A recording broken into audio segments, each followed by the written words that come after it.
प्यारे बच्चों, मैं सविता प्रजापति अयोध्या दास राजकीय कन्या इंटर कॉलेज गोरखपुर से कक्षा 11 जीव विज्ञान विषय की इस कक्षा में आप सभी का स्वागत करती हूँ। बच्चों, आज हम जीव विज्ञान के इकाई 1 के अध्याय 4 जो कि प्राणी जगत है, इसके दूसरे भाग का अध्ययन करेंगे। बच्चों, इसके प्रथम भाग में हमने अभी तक जंतुओं के प्रमुख लक्षण, जंतुओं के वर्गीकरण का आधार, जंतुओं का वर्गीकरण, नॉन कॉर्डेटा संघ, पॉरीफेरा के प्रमुख लक्षण और इसका उदाहरण पढ़ लिया है। प्रथम भाग का अध्ययन हम कर चुके हैं। आज इसी अध्याय के दूसरे भाग का अध्ययन हम करेंगे, जिसमें हम पढ़ेंगे नॉन कॉर्डेटा समूह के संघों के प्रमुख लक्षण एवं उदाहरण। बच्चों, नॉन कॉर्डेटा समूह में लाखों जंतु आते हैं और यदि इन जंतुओं का अध्ययन हम अलग अलग करें तो हमको बहुत अधिक समय लगेगा और इनका अध्ययन करना भी अत्यंत कठिन होगा। लेकिन नॉन कॉर्डेटा संघ के अंतर्गत आने वाले केवल कुछ ही संघों का अध्ययन कर लेने से इसके अंतर्गत आने वाले सभी जंतुओं के बारे में हमको मोटी मोटा जानकारी प्राप्त हो जाती है और उनका अध्ययन करना भी सरल हो जाता है और कम समय में हम इनके बारे में जानकारी प्राप्त कर लेते हैं। तो चलिए बच्चों, इन्हीं बातों के साथ आज की कक्षा हम प्रारंभ करते हैं अपने अध्याय के दूसरे भाग से, नॉन कॉर्डेटा संघों से। बच्चों, हमने पिछली कक्षा में पढ़ा था कि जो जंतु जगत है उसमें जंतुओं में नोटोकॉर्ड अनुपस्थित है या उपस्थित है। उसके आधार पर जंतु जगत को दो समूहों में बांटा गया है, नॉन कॉर्डेटा समूह और कॉर्डेटा समूह। नॉन कॉर्डेटा में नोटोकॉर्ड अनुपस्थित, कॉर्डेटा समूह के जंतुओं में नोटोकॉर्ड उपस्थित होती है। नॉन कॉर्डेटा समूह में 10 संघ आते हैं, जिसके पहले संघ का अध्ययन हम पिछली कक्षा में पढ़ चुके हैं। पहला संघ पॉरीफेरा, जिसमें हम ये जानते हैं कि इसके अंतर्गत अर्य समिति वाले, द्विस्तरीय तथा कोशिका स्तर के शरीर संगठन वाले ऐसे जंतु आते हैं जिनका शरीर छिद्र युक्त होता है। बाकी शेष संघों का अध्ययन हम आज करेंगे और इसके अलावा कॉर्डेटा समूह के अंतर्गत केवल एक संघ कॉर्डेटा आता है, जिसका अध्ययन हम अगले भाग में, भाग 3 में करेंगे। तो चलिए बच्चों, शुरू करते हैं संघ नाइडेरिया या सीलेंट्रेटा। बच्चों, संघ नाइडेरिया यानी कि ऐसे जंतुओं का संघ जो दंश कोशिका को धारण करती है। दंश कोशिका को धारण करने वाले जंतुओं का संघ नाइडेरिया कहलाता है। नाइडेरिया या सीलेंट्रेटा संघ के अंतर्गत द्विस्तरीय अर्य समिति तथा ऊतक स्तर का शरीर संगठन वाले ऐसे जंतु आते हैं जिनमें दंश कोशिकाएं पाई जाती हैं। विशेष प्रकार की दंश कोशिकाएं होती हैं जो केवल इसी संघ के जंतुओं में पाई जाती हैं, अन्य कहीं नहीं पाई जाती हैं। एवं इनमें ऐसी खोखली गुहा पाई जाती है जो आहार नाल की तरह कार्य करती है, जिसको सीलेंट्रॉन कहते हैं और सीलेंट्रॉन की उपस्थिति के कारण इस संघ को सीलेंट्रेटा भी कहा जाता है। तो चलिए बच्चों, आप देख लेते हैं इस संघ के प्रमुख लक्षण क्या क्या हैं। इस संघ के अंतर्गत आने वाले जो जंतु हैं बच्चों, सभी जंतु जलीय होते हैं, जल में पाए जाते हैं, जिनमें से अधिकांशतः समुद्री जल में होते हैं और कुछ ताजे जल में पाया जाता है, जैसे कि हाइड्रा। ये जंतु जो होते हैं स्थानबद्ध होते हैं, यानी कि किसी सतह से चिपके हुए पाए जाते हैं, या स्वतंत्र तैरने वाले होते हैं, जल में स्वतंत्र रूप से इधर उधर तैरते रहते हैं। अगली विशेषता है इनकी, ये जंतु द्विस्तरीय तथा अर्य समिति के होते हैं। द्विस्तरीय, अर्य समिति, त्रिस्तरीय, द्विपार्श्व समिति, ये सब चीजें हम पहली इसी अध्याय के पहले भाग में पढ़ चुके हैं। इसको हम यहाँ संक्षेप में ही जानेंगे। ये जंतु जो है बच्चों, ये द्विस्तरीय हैं, यानी कि इनका शरीर भ्रूण के 2 जनन स्तर एक्टोडर्म और एंडोडर्म से बना होता है। अर्य समिति के हैं, यानी कि इनके शरीर को एक से अधिक तल से 2 समान भागों में बांट सकते हैं। इनका शरीर ऊतक स्तर का शरीर संगठन वाला होता है, यानी कि इनके शरीर में पाई जाने वाली कोशिकाओं में स्पष्ट श्रम विभाजन होता है और समान कार्य करने वाली कोशिकाएं आपस में ऊतक बनाती हैं और इनका शरीर कई ऊतकों से मिलकर के बना होता है। इनके शरीर में अंग नहीं पाए जाते हैं। अगली विशेषता इसकी यह है कि इनके शरीर के अग्रभाग में एक त्रिकोणाकार उभार होता है, जिसको हाइपोस्टोम कहते हैं, और इस हाइपोस्टोम के शीर्ष पर एक छिद्र पाया जाता है जो कि मुख कहलाता है। इसका जो मुख होता है वो स्पर्शक से घिरा होता है, जैसे कि बच्चों ये देख रहे हैं हम सी एनीमोन जो है, इसके ये लंब काट का चित्र है, जिसके अग्रभाग में मुख उपस्थित है और ये चारों ओर से स्पर्शक से, ये जो संरचनाएं देख रहे हैं स्पर्शक है, स्पर्शक से घिरा होता है। इनका जो मुख है वो अंदर की ओर केंद्रीय गुहा में खुलता है, यानी कि इनके शरीर में केंद्रीय गुहा होती है और इस केंद्रीय गुहा को गैस्ट्रोवैस्कुलर कैविटी कहते हैं, जहां पर भोजन का आंशिक रूप से पाचन होता है। बच्चों, जो इनमें भोजन का पाचन होता है यह दो प्रकार से होता है, बाह्य कोशिकीय, कोशिका के बाहर, कहाँ पर, गैस्ट्रोवैस्कुलर कैविटी के अंदर, तथा अंतःकोशिकीय, अंतःकोशिकीय यानी कि कोशिका के अंदर, फूड वैक्यूल या खाद्य रिक्तिका के अंदर भोजन का पाचन इनमें होता है। इनके कुछ सदस्यों में कैल्शियम कार्बोनेट से बना हुआ कंकाल होता है, जैसे कि कोरल्स या प्रवाल। इनकी देह भित्ति में विशेष प्रकार की दंश कोशिका या नीडोब्लास्ट कोशिका या निमेटोब्लास्ट कोशिका पाई जाती हैं, जो इन्हें आधार से चिपकाने, आत्मरक्षा करने और भोजन को पकड़ने में इनकी सहायता करती हैं। बच्चों, ये चित्र जो है ये दंश कोशिका का चित्र है। इसके बाद बच्चों, ये जो जंतु हैं इनमें बहुरूपता पाई जाती है, यानी कि इस संघ के जंतु एक से अधिक रूपों में पाए जाते हैं, जैसे कि इसमें ये पॉलिप रूप और दूसरा रूप मेड्यूसा रूप में ये जंतु पाए जाते हैं। इनकी जो पॉलिप रूप होती है ये बेलनाकार होता है, जैसे कि ये हाइड्रा, इनका शरीर कैसा है, बेलनाकार, ये पॉलिप रूप को प्रदर्शित कर रहा है। जबकि मेड्यूसा रूप जो होता है ये छतरी के आकार का होता है, जो जैसे कि ऑरेलिया। जो पॉलिप होता है ये अलैंगिक जनन के द्वारा मेड्यूसा उत्पन्न करता है, और जो मेड्यूसा होता है इसमें लैंगिक जनन की क्रिया होती है और लैंगिक जनन के द्वारा पॉलिप उत्पन्न करता है। जिन जंतुओं में पॉलिप और मेड्यूसा दोनों ही रूप पाए जाते हैं वे जंतु अलैंगिक और लैंगिक जनन के द्वारा मेड्यूसा और पॉलिप अवस्था को उत्पन्न करते हैं, और इस प्रकार से इनमें पॉलिप तथा मेड्यूसा अवस्थाओं के बीच में स्पष्ट रूप से पीढ़ी एकांतरण पाया जाता है, और यह क्रिया ओबेलिया नामक जंतु में पाई जाती है। इसके अंतर्गत आने वाले जंतु हैं बच्चों हाइड्रा, जो कि स्वच्छ जल या ताजे जल में पाया जाता है, फाइसेलिया, ऑरेलिया, ओबेलिया तथा सी एनिमोन, जो कि समुद्री जल में पाए जाते हैं। अब बात करते हैं बच्चों अगले संघ टीनोफोरा, संघ टीनोफोरा। संघ टीनोफोरा के अंतर्गत द्विस्तरीय अरीय समिति के ऊतक स्तर का शरीर संगठन वाले ऐसे जंतु आते हैं जो कि प्रकाश का उत्सर्जन करते हैं। ये जंतु प्रकाश का उत्सर्जन करते हैं, ये इनकी विशेषता है। इस संघ के अंतर्गत आने वाले जंतुओं को सी वॉलनट, समुद्री अखरोट या कंकाल जेली या कॉम्ब जेली के नाम से भी जाना जाता है। आइए इनके प्रमुख लक्षणों को जान लेते हैं। इस संघ के अंतर्गत आने वाले जो जंतु हैं बच्चों ये सभी समुद्री जल में पाए जाते हैं, यानी कि समुद्र में पाए जाते हैं, और स्वतंत्र जीवी होते हैं, यानी कि दूसरे जीवों पर निर्भर नहीं करते हैं, स्वतंत्र रूप से अपना ये जीवन यापन करते हैं। इनका शरीर द्विस्तरीय होता है, भ्रूण के दो जनन स्तर एक्टोडर्म और एंडोडर्म, बाह्य त्वचा और अंतः त्वचा से बना होता है, तथा अरीय समिति के जंतु होते हैं, यानी कि इनके शरीर को एक से अधिक तलों से दो समान भागों में बांटा जा सकता है। इनमें ऊतक स्तर का शरीर संगठन होता है, सिलेंट्रेट्स की भांति भी इनका जो शरीर होता है वो ऊतक से बना होता है। इनका शरीर पारदर्शक जेली के समान होता है, ये इस संघ के सदस्यों की विशेषता है बच्चों। इसके अलावा इनके शरीर में 8 बाह्य पश्चिमाभि कंकट पट्टियां सीलियरी कॉम्ब प्लेट्स पाई जाती हैं, जिन्हें पाई जाने वाली सीलिया इनमें चलन में सहायता करती है, इनको प्रचलन में सहायता करती है, एक स्थान से दूसरे स्थान तक जाने में सहायता करती है। इनमें जो भोजन का पाचन है ये सिलेंट्रेट्स की ही भांति बाह्य कोश की तथा अंतः कोश की दोनों प्रकार का होता है। ये जंतु प्रकाश का उत्सर्जन करते हैं।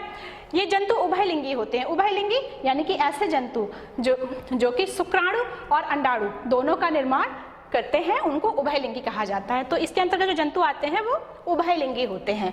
बच्चों इनमें जो जनन होता है वो लैंगिक विधि के द्वारा होता है। इसके अंतर्गत प्लूरोब्रैकिया, ये प्लूरोब्रैकिया तथा टीनोप्लाना आते हैं। अब बात करते हैं बच्चों संघ प्लैटीहेल्मिन्थीस की। संघ प्लैटीहेल्मिन्थीस यानी कि चपटे जंतुओं का संघ, जंतुओं का ऐसा संघ जिसके अंतर्गत आने वाले जंतु त्रिस्तरीय द्विपार्श्व समिति अंग स्तर का शरीर संगठन वाले तथा एसिलोमेट होते हैं, जिनका शरीर पृष्ठ और अधर तल से चपटा होता है। इन जंतुओं की विशेषता ये होती है बच्चों कि इन जंतुओं का जो शरीर है वो पृष्ठ सतह से और अधर सतह से चपटा होता है, फ्लैट होता है। चूंकि इनका शरीर पृष्ठ अधर तल से चपटा होता है और ये कृमि के समान होते हैं, अतः इस संघ के जंतुओं को समानतः चपटे कृमि कहते हैं। प्रमुख लक्षण या इनकी विशेषताओं की बात कर लेते हैं। इस संघ के अंतर्गत आने वाले जो जंतु हैं ये स्वतंत्र जीवी होते हैं। कुछ जंतु स्वतंत्र जीवी होते हैं, दूसरे जंतुओं पर निर्भर नहीं करते हैं, जबकि अधिकांश जंतु अंतःपरजीवी होते हैं। अंतःपरजीवी यानी कि ये जंतु दूसरे जीवों के अंदर आवास और भोजन को प्राप्त करने के लिए रहते हैं और बदले में उस जीव को हानि पहुंचाते हैं, जैसे कि फीता कृमि। इनका शरीर त्रिस्तरीय होता है, यानी कि भ्रूण के 3 जनन स्तर एक्टोडर्म, एंडोडर्म तथा मीजोडर्म, बाह्य त्वचा, अंतः त्वचा तथा मध्य त्वचा से बना होता है। शरीर द्विपार्श्व सममिति का होता है, यानी कि इनके शरीर को केवल एक तल से ही काटने पर 2 समान भागों में ये बंटते हैं। शरीर का जो संगठन है वो अंग स्तर का है, यानी कि इनके शरीर में कई ऊतक मिलकर के अंग बनाते हैं और इनका शरीर कई अंगों से मिलकर के बना होता है, जिसमें अंग तंत्र नहीं पाया जाता है। तथा एसीलोमेट्स होते हैं, यानी कि इस संघ के जंतुओं में सीलोम अनुपस्थित होती है। शरीर पृष्ठ अधर तल से इनका चपटा होता है। जैव विकास की क्रिया में ये पहला ऐसा संघ है बच्चों जिसमें शीर्षीकरण की क्रिया देखी गई है। शीर्षीकरण की क्रिया यानी कि वह क्रिया जिसके अंतर्गत जंतुओं के अग्रभाग में शीर्ष का निर्माण होता है, शीर्षीकरण कहलाती है। तो इन संघ के जंतुओं में सबसे पहले शीर्षीकरण की क्रिया देखी गई है। इसकी अगली विशेषता बच्चों, इस संघ के जो जंतु जो कि परजीवी होते हैं उनमें अंकुश या कांटे तथा चूसक पाए जाते हैं, जिसकी सहायता से ये अपने पोषक के शरीर से चिपकते हैं और पाचक या पोषक पदार्थों को ग्रहण करते हैं। इनमें जो आहार नाल है वो अपूर्ण है बच्चों। इनका जो शरीर का आयोजन होता है ये अंधकोश आयोजन कहलाता है, जिसमें केवल एक छिद्र होता है जिसके द्वारा ये भोजन को ग्रहण भी करते हैं और उस छिद्र के द्वारा अपच भोज्य पदार्थ को शरीर से बाहर भी निकालते हैं। तो इनका जो आहार नाल है ये अपूर्ण होता है। इनमें कंकाल, श्वसन और परिसंचरण अंग का अभाव होता है, ये नहीं पाए जाते हैं। उत्सर्जन के लिए इनमें विशेष प्रकार की ज्वाला कोशिकाएं पाई जाती हैं। ये उभयलिंगी होते हैं, यानी कि एक ही जंतु शुक्राणु और अंडाणु दोनों का निर्माण करता है। निषेचन इनमें आंतरिक होता है, यानी शुक्राणु और अंडाणु के मिलने की जो क्रिया है ये शरीर के अंदर होती है। उदाहरण इसके हैं प्लैनेरिया, फीताकृमि और पर्णकृमि। ये बच्चों प्लैनेरिया है जिसमें पुनरुद्भवन की असीम क्षमता पाई जाती है। पुनरुद्भवन क्या होता है? पुनरुद्भवन किसी जीव के क्षतिग्रस्त अंगों के पुनः निर्माण कर लेने की क्रिया पुनरुद्भवन कहलाती है। तो प्लैनेरिया में पुनरुद्भवन की असीम क्षमता पाई जाती है। इसका दूसरा जीव है फीताकृमि, जो कि अंतःपरजीवी है, जो कि मनुष्य और सुअर में पाया जाता है। दूसरा है पर्णकृमि, जो कि लीवर में पाया जाता है, यकृत में पाया जाता है जंतुओं के। अब अगला संघ एस्केलमिंथीज। संघ एस्केलमिंथीज के अंतर्गत ऐसे जंतु आते हैं जिनका शरीर सूत्र के समान होता है और इनकी अनुप्रस्थ काट यदि हम काटें तो अनुप्रस्थ काट में ये गोलाकार दिखाई देते हैं। चूंकि इनका शरीर सूत्र के समान है इसलिए इनको सूत्रकृमि कहते हैं, तथा इनके अनुप्रस्थ काट गोलाकार होती है इसलिए इनको गोलकृमि भी कहते हैं। इस संघ के अंतर्गत जो जंतु आते हैं बच्चों वो त्रिस्तरीय, द्विपार्श्व सममिति, अंगतंत्र स्तर का शरीर संगठन तथा स्यूडोसीलोमेट होते हैं जिनका शरीर धागेनुमा होता है। इस संघ के जंतुओं को हम क्या कहते हैं? सामान्यतः सूत्रकृमि या गोलकृमि कहते हैं। इनकी विशेषताओं की बात कर लेते हैं बच्चों। ये इस संघ के जो जितने भी जंतु हैं ये इनमें से कुछ स्वतंत्र जीवी होते हैं और अधिकांश कैसे होते हैं? परजीवी होते हैं, यानी कि दूसरे जीवों से अपना भोजन और आवास प्राप्त करते हैं और बदले में उसको हानि पहुंचाते हैं।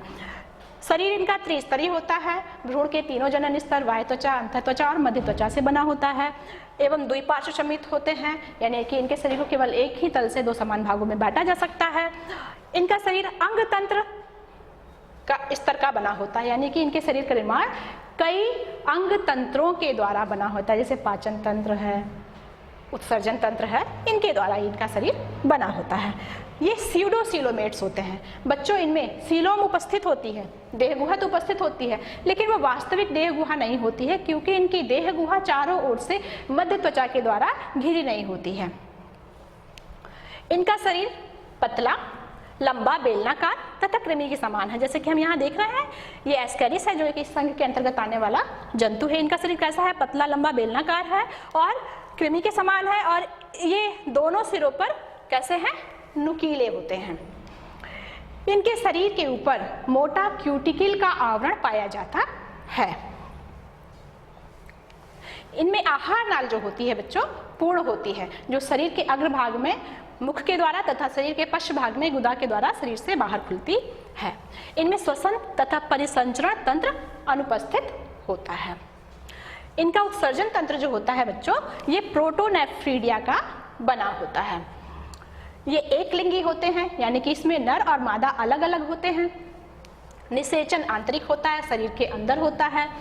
परिवर्धन इसमें प्रत्यक्ष होता है, यानी कि भ्रूण से भ्रूणी विकास की क्रिया के द्वारा सीधे शिशु जंतु का निर्माण होता है जो वयस्क की तरह दिखता है, या अप्रत्यक्ष होता है, यानी कि भ्रूण से पहले लार्वा अवस्था बनती है भ्रूणी विकास की क्रिया के द्वारा, और फिर लार्वा अवस्था में कायांतरण की क्रिया होती है जिससे कि वयस्क जंतु का निर्माण होता है।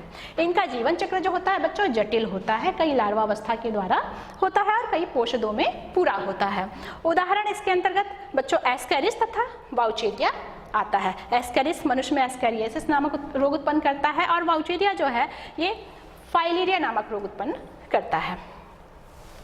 संघ एनिलिडा, अगला संघ बच्चों, संघ एनिलिडा जंतुओं का ऐसा संघ है जिसके अंतर्गत आने वाले जंतु त्रिस्तरीय द्विपार्श्व समिति अंग तंत्र स्तर के शरीर संगठन वाले तथा यूसिलोमेट होते हैं। इनमें वास्तविक देह गुहा पाई जाती है तथा इनका शरीर विखंडित रूप से खंडित होता है। ये संघ के जंतुओं की विशेषता है कि इनका शरीर विखंडित रूप से खंडित होता है, यानी कि इनका शरीर जो है कई समान खंडों से मिलकर के बना होता है और इनके जो खंड होते हैं वो शरीर में देह भित्ति के बाहर भी दिखाई देते हैं और देह भित्ति के अंदर भी होते हैं। इस संघ के जंतुओं की प्रमुख विशेषता बच्चों, ये जंतु जलीय अथवा स्थलीय होते हैं, जिनमें से अधिकांश समुद्री जल में और ताजे जल में भी पाए जाते हैं। कुछ स्थलीय होते हैं जो कि नम मिट्टी में पाए जाते हैं। ये स्वतंत्र जीवी होते हैं तथा कुछ परजीवी भी होते हैं। इनका शरीर त्रिस्तरीय होता है, तीनों जनन स्तरों से मिलकर के बना होता है। द्विपार्श्व समिति होते हैं, शरीर को केवल एक ही तल से दो समान भागों में बांटा जा सकता है।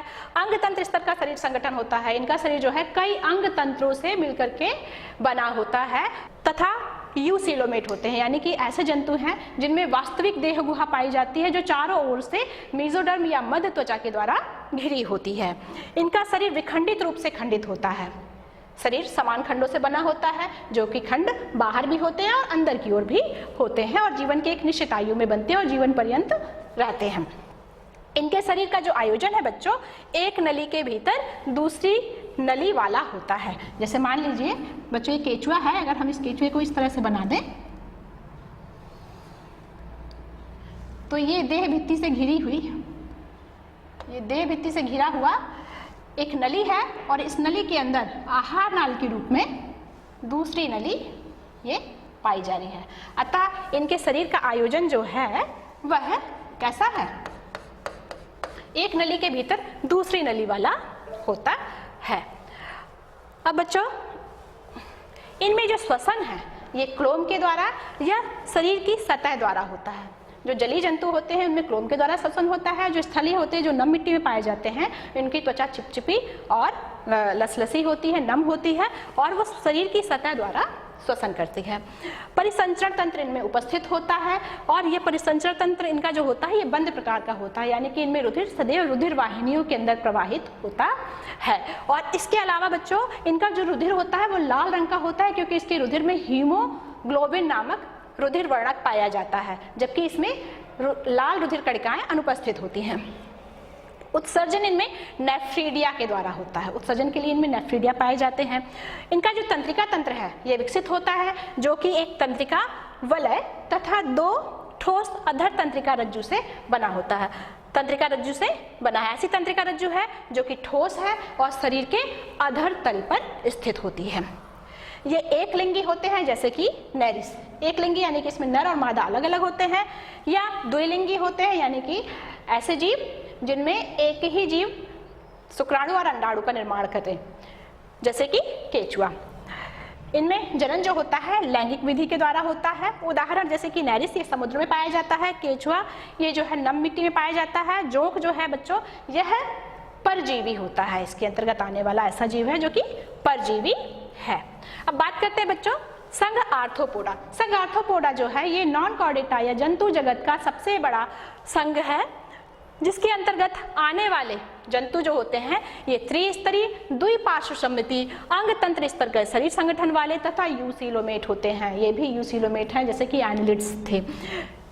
इनके शरीर में संयुक्त उपांग पाए जाते हैं। इनका शरीर में भी विखंडित रूप से खंडित होता है, लेकिन विशेषता इसमें यह होती है कि इनके प्रत्येक खंड से संयुक्त उपांग पाए जाते हैं या निकले होते हैं।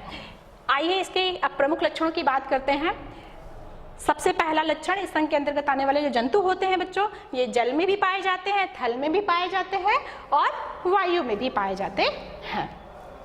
ये स्वतंत्र जीवी भी होते हैं, स्वतंत्र रूप से जीवन यापन करते हैं, दूसरे जीवों पर निर्भर नहीं करते हैं। जबकि कुछ जीव जो होते हैं इनके परजीवी होते हैं, दूसरे जीवों पर बाह्य परजीवी के रूप में पाए जाते हैं।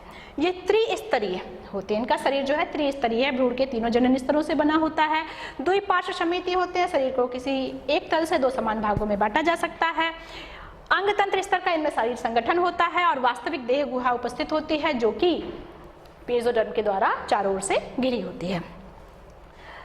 इनका शरीर सम खंडों में विभाजित होता है, समान खंडों में विभाजित होता है और शरीर के प्रत्येक खंड से संयुक्त उपांग निकले होते हैं। ऐसे उपांग निकले होते हैं जो कई खंडों से बने होते हैं।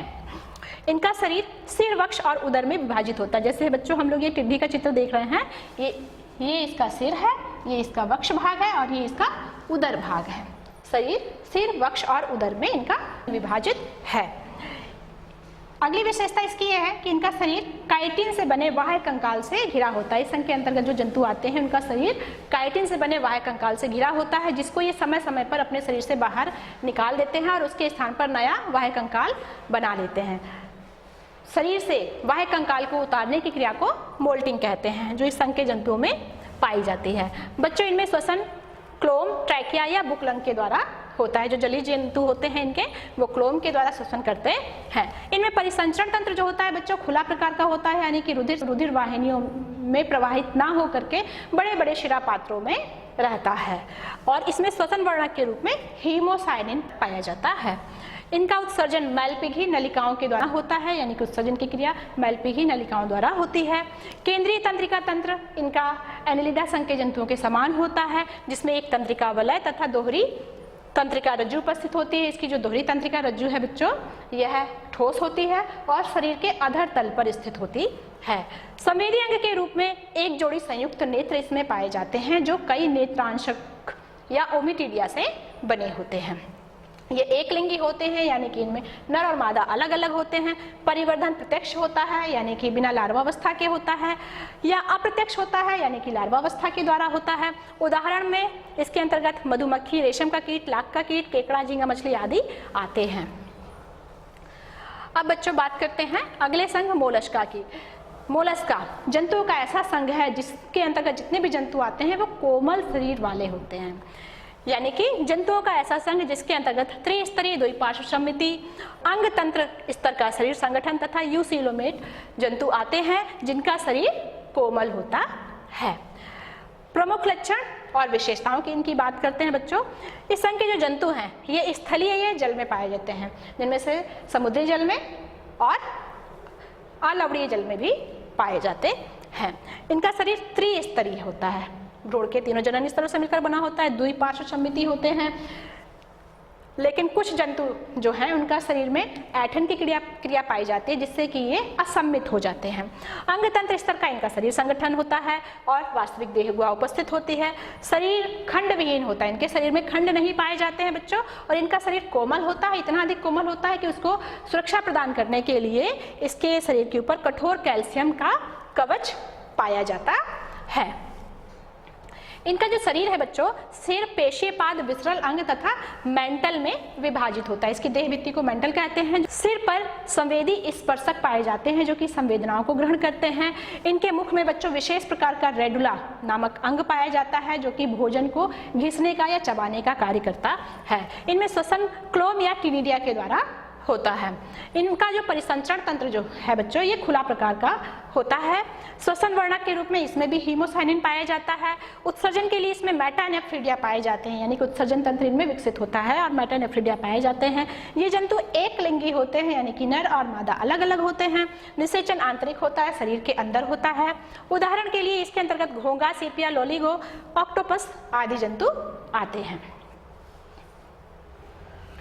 अगला संघ है बच्चों संघ एकाइनोडर्मेटा। एकाइनोडर्मेटा के अंतर्गत ऐसे जंतु आते हैं जिनकी त्वचा खुरदरी तथा कंटिकीय होती है, कांटे युक्त होती है, यानी कि जंतुओं का ऐसा संघ जिसके अंतर्गत आने वाले जंतु त्रिस्तरीय अंग तंत्र स्तर का शरीर संगठन वाले तथा यूसीलोमेट होते हैं। प्रारंभिक अवस्था में तो ये द्विपार्श्व समिति वाले होते हैं, लेकिन बाद में ये पंचतयी अरीय समिति के हो जाते हैं और इनके जो शरीर पर जो त्वचा है वह कंटिकीय होती है। इनकी त्वचा कंटिकीय होते हैं। प्रमुख विशेषता की बात करते हैं, प्रमुख लक्षणों की बात करते हैं बच्चों, तो इस संघ के अंतर्गत आने वाले जो जंतु हैं सभी के सभी समुद्री हैं, समुद्री जल में पाए जाते हैं। इनका शरीर त्रिस्तरीय होता है, अंग तंत्र स्तर का शरीर संगठन होता है, वास्तविक देह गुहा उपस्थित होती है, यूसीलोम उपस्थित होती है। लार्वावस्था इनकी जो होती है द्विपार्श्व समिति की होती है, लेकिन इसमें कायांतरण की क्रिया के द्वारा जो वयस्क अवस्था बनती है वो अरीय या रेडियल समिति की होती है। त्वचा पर कैल्शियम युक्त कंटिकाएं पाई जाती है। इनकी त्वचा खुरदरी टाइट होती है। इनमें स्पष्ट सिर अनुपस्थित होता है बच्चों। इनका जो पाचन तंत्र होता है बच्चों ये पूर्ण होता है, जिसमें मुख आधार तल पर तथा गुदा या एनस पृष्ठ तल पर उपस्थित होता है। इनमें जल संवहन तंत्र पाया जाता है। ये इस संघ के जंतुओं की विशेषता है कि इनमें जल संवहन तंत्र पाया जाता है, जिसमें ट्यूब फीट पाए जाते हैं। ये जो ट्यूब फीट या नालपाद होते हैं बच्चों, यह इन्हें श्वसन में, उत्सर्जन में और चलन में सहायता करते हैं। इनमें तंत्रिका तंत्र जो होता है ये कम विकसित होता है। आर्थ्रोपोड्स, मोलस्क और एनालिड्स से कम विकसित होता है इनका तंत्रिका तंत्र। ये एक लिंगी होते हैं, नर मादा अलग अलग होते हैं। निषेचन इनमें बाह्य होता है, शरीर के बाहर जल में होता है। परिवर्धन अप्रत्यक्ष होता है, यानी कि लार्वावस्था के द्वारा होता है। उदाहरण के लिए इसमें बच्चों सितारा मछली, समुद्री अर्चिन, समुद्री लिली और भंगुर तारा या ऑफियूरा आता है। अब बात करते हैं बच्चों अगले संघ, अंतिम संघ नॉन कॉर्डेटा के, संघ हेमिकॉर्डेटा। बच्चों संघ हेमिकॉर्डेटा को पहले कॉर्डेटा संघ के अंतर्गत रखा गया था, लेकिन खोजों से बाद में पता चला कि इसमें पोस्ट एनल टेल तथा नोटोकॉर्ड अनुपस्थित होती है। तब इसको संघ कॉर्डेटा से बाहर निकाल के नॉन कॉर्डेटा समूह के 10वें संघ के रूप में रखा गया। ये जो संघ हेमिकॉर्डेटा है बच्चों, इस संघ के अंतर्गत जो जंतु आते हैं वह त्रिस्तरीय द्विपार्श्व समिति के अंग तंत्र स्तर का शरीर संगठन वाले यूसीलोमेट होते हैं, जिनमें वास्तविक देह गुहा होती है और ये कृमि के समान होते हैं। इस संघ के अंतर्गत जो जंतु आते हैं बच्चों, उनकी विशेषता यह है कि सभी के सभी समुद्री जल में पाए जाते हैं, त्रिस्तरीय होते हैं, द्विपार्श्व समिति का शरीर संगठन इनका होता है, अंग तंत्र स्तर का शरीर संगठन है और यूसीलोम इनमें वास्तविक देह गुहा उपस्थित है। इनका शरीर जो है बच्चों, जैसे हम ये देख रहे हैं, इनका शरीर कैसा होता है, बेलनाकार होता है। शरीर, इनका जो शरीर है सुंड, कॉलर और वक्ष में विभाजित होता है, 3 भागों में विभाजित होता है। इनमें पाचन तंत्र जो होता है पूर्ण होता है और इनकी आहार नाल यू के आकार की होती है। परिसंचरण तंत्र बच्चों इनका बंद प्रकार का होता है, यानी कि इनका रुधिर सदैव रुधिर वाहिनियों में प्रवाहित होता है। श्वसन क्लोम के द्वारा होता है। श्वसन के लिए इनमें क्लोम पाए जाते हैं। ये एक लिंगी होते हैं, नर मादा अलग अलग होते हैं। निषेचन बाह्य होता है, शरीर के बाहर जल में होता है। अप्रत्यक्ष परिवर्धन होता है, यानी कि परिवर्धन की क्रिया के समय भ्रूण से पहले लार्वावस्था बनती है और लार्वावस्था में कायांतरण की क्रिया के द्वारा वयस्क जीव का निर्माण होता है। इसके अंतर्गत बच्चों बेलोनोग्लॉसस तथा साइकोग्लॉसस नामक जंतु आते हैं। तो बच्चों ये हुए नॉन कॉर्डेटा समूह के 10 संघ। बच्चों आज के लिए बस यहीं तक। इसके बाद आपके लिए एक अभ्यास कार्य है जिसमें ये 3 प्रश्न हैं, जिसमें से पहला प्रश्न अंतःकोशिकीय तथा बाह्यकोशिकीय पाचन में अंतर बताइए। प्रत्यक्ष तथा अप्रत्यक्ष परिवर्धन में क्या अंतर है। परजीवी प्लैटीहेलमिन्थेस के कोई 4 विशेष लक्षण उदाहरण सहित बताइए। बच्चों अब इसके बाद हम इसी अध्याय के 3रे भाग में आपसे फिर मिलेंगे, जिसके अंतर्गत हम पढ़ेंगे कॉर्डेटा संघ का वर्ग तक वर्गीकरण, कॉर्डेटा संघ के वर्गों के प्रमुख लक्षण तथा उदाहरण। तो बच्चों आज के लिए धन्यवाद।